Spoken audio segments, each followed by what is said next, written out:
Sir, બીજી વાત હતી કે કાનની તપાસના મુખ્ય સાધનો કયા છે આપણે અવેલેબલ આપણે હોસ્પિટલની અંદર? હા, તો કાનની તપાસ માટે મૂળ ઓટોસ્કોપ આવે કે જે કાનમાં જોવાની વસ્તુ આવે.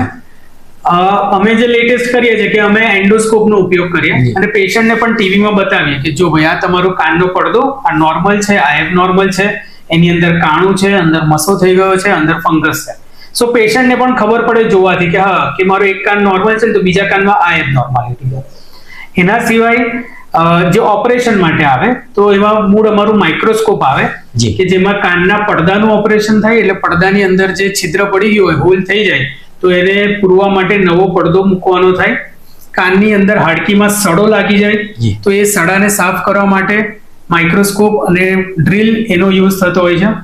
આ ઉપરાંત કાનના જે સાંભળવાની તપાસ માટે ઓડિયોમેટ્રી આવે કે જે તમારી સાંભળવાની ક્ષમતા વિશે આપણને ખબર પડે તો એની માટે ઓડિયોમીટર હોય, તે પણ આપણે ત્યાં ઉપલબ્ધ છે.